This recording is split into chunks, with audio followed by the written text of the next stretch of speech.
Mapagpalang araw po sa lahat ng mga manonood. Welcome po sa aking YouTube channel. Sa paglunsad ng National Senior Citizens ID, maraming mga senior citizens ang nag-aalanganin kung ligtas nga bang gamitin ang eGov.ph app para makita ang kanilang National Senior Citizens ID. Narito po ang kasagutan.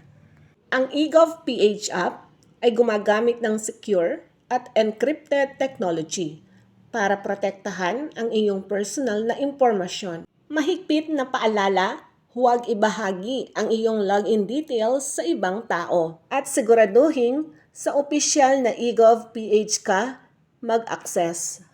Kaya po sa mga seniors, ligtas ang eGov.ph app dahil ito ay gumagamit ng secure at encrypted technology para po sa inyong privacy.